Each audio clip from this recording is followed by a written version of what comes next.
desarrolla durante los 5 primeros siglos de nuestra era, desde la aparición del cristianismo, durante la dominación romana, hasta la invasión de los pueblos bárbaros, aunque en el oriente tiene su continuación, tras la escisión del imperio en el llamado arte bizantino. El arte paleocristiano se puede definir de cierta manera como una evolución del arte romano. Arquitectura. Se distingue de las demás por sus catatumbas y cementerios, que se encuentran excavados y están formados por un grupo de galerías que llevan a grandes salas, las cuales se le denominan cubículos, que fueron las construcciones principales. Parte del arte hecho en este periodo era el tallado o pintado dentro de las catatumbas, las cuales fueron usadas por los cristianos como centro de refugio y lugar para sus celebraciones, esto debido a que eran perseguidos. En las paredes de dichas catatumbas se hallaban nichos que se usaban para los enterramientos, que eran protegidos con arcos de medio punto. Escultura. No hubo muchas esculturas en esta época, pero lo que se encuentra resalta el simbolismo de estas.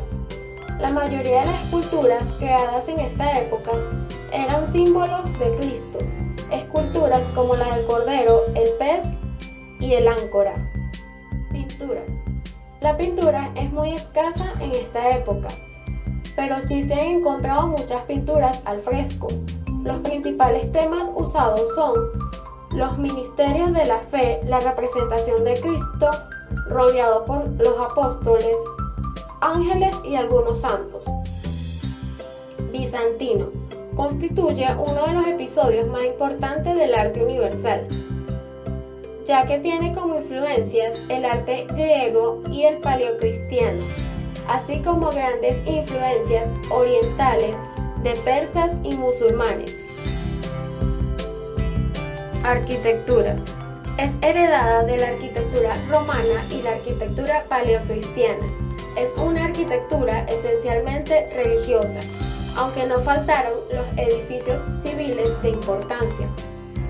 Muestra una marcada predilección por el ladrillo como material de construcción y decorado por lajas de piedra en el exterior y por suntuosos mosaicos en el interior. Escultura. El estilo bizantino quedó definido a partir del siglo VI. Anteriormente dominaba el estilo romano tardío. Se caracterizan por el cierto amaneramiento, uniformidad y rigidez o falta de naturalidad en las figuras junto con la gravedad, la cual suele consistir en esmaltes, en imitaciones de piedra y sartas de perlas. Mosaicos. Eran figuras formadas por pequeños trozos de piedra o vidrio coloreado, llamados teselas. Seguían estrictas normas para ilustrar paisajes de la vida de los emperadores y escenas religiosas. Estas últimas cubrían las murallas y cielos rasos de las iglesias. Arte románico. Es toda aquella producción artística generada en los países de Europa Occidental durante los siglos XI y XII. Se trata de un arte lleno de espiritualidad, fruto de una combinación armónica de diversas influencias como la romana, grecorromana, bizantina, germánica, árabe, etc. Arquitectura. Es básicamente religiosa y crea un tipo de templo abovedado, bastante uniforme, de interiores oscuros que mueven al recogimiento. No se aprovechan elementos constructivos ni decorativos de monumentos anteriores, y la proporción clásica desaparece por completo. El arco de medio punto es el elemento principal en el que se sustenta la nave. Se encuentra sostenido por columnas o pilares decorados con escenas o personajes bíblicos. Las bóvedas de cañón son las más comúnmente empleadas. Están constituidas por una sucesión de arcos de medio punto. La decoración se concentra en los pilares, las portadas o cornisas, siendo el resto de elementos de elevada sobriedad. Escultura. La escultura en piedra depende de la arquitectura, teniéndose que adaptar a la superficie a cubrir. Los escultores románicos deben adaptar sus figuras a las proporciones del templo, por lo que la escultura adquiere monumentalidad. El relieve es muy plano y las escenas de escasa complicación, apareciendo los ropajes ajustados al cuerpo, indicándose los pliegues de las telas con trazos sencillos, simétricos y paralelos. Las esculturas se concentran principalmente en capiteles y fachadas. Pintura. La pintura románica mantiene la ausencia de la perspectiva y la actitud antinaturalista de las etapas anteriores. La pintura fue muy importante en la época, ya que todos los edificios debieron estar policromados. La pintura se situaba preferiblemente en el interior. El fondo es liso, por lo que la figura centra toda la atención del artista. El dibujo y los colores planos se yuxtaponen para crear contrastes cromáticos. La técnica más utilizada fue la del fresco, lo que requería una cierta preparación del muro, el estucado. Arte gótico. Prosperó en Europa durante un periodo bastante extenso.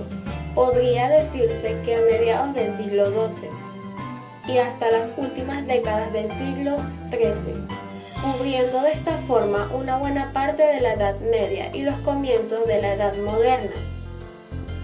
Arquitectura. Era prácticamente un arte religioso.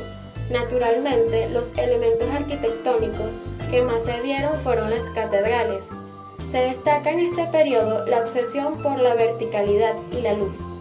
Introduce el arco ojivado, que logró repartir mejor el peso de los techos y a la vez generar una fuerte sensación de altura, y el arco botante, que genera sensación de volumen.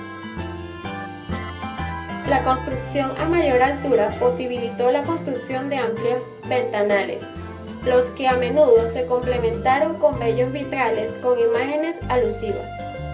Escultura. Nacieron en los muros de las iglesias a mediados del siglo XII, en la isla de Francia. Las figuras están dotadas de mayor expresividad.